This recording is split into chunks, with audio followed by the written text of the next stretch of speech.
മരണക്കിടക്കയിൽ മരണവും കാത്തു കിടക്കുന്ന ഒരു നിമിഷം നിങ്ങൾ ആലോചിച്ച് നോക്കൂ. ഇനി ഒരിക്കലും ജീവിതത്തിലേക്ക് തിരിച്ചു വരില്ല എന്നുറപ്പാകുന്ന നിമിഷം. ആ സമയത്ത് നമ്മുടെ മനസ്സിലൂടെ കടന്നു പോകുന്ന ചിന്തകൾ എന്തായിരിക്കും? പരിശുദ്ധമായ ഖുർആൻ പറയുന്നുണ്ട്, റബ്ബി ലൗല അഖ്ർതനി ഇലാ അജലിൻ ഖരീബ് ഫഅസ്വദ്ദഖ വഅകും മിനസ് സ്വാലിഹീൻ.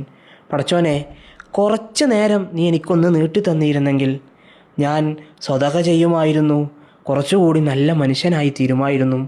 എല്ലാ മനുഷ്യരും ആശങ്കപ്പെടുന്ന, പരിഭവം പറയുന്ന ഒരു സമയമാണത്. നിങ്ങൾ ആലോചിച്ച് നോക്കൂ, ഇത്രയും കാലം ഈ മണ്ണിൽ ജീവിച്ചിട്ട് മരിച്ചു പോകാൻ നേരത്ത് നമ്മൾ പിന്തിരിഞ്ഞ് നോക്കുമ്പോൾ എൻ്റെ ലൈഫ് വെറും വേസ്റ്റായി പോയിരുന്നു എന്ന് നമുക്ക് തോന്നിയാൽ പിന്നെ എന്താണ് നമ്മുടെ ഈ ജീവിതം കൊണ്ടുള്ള അർത്ഥം?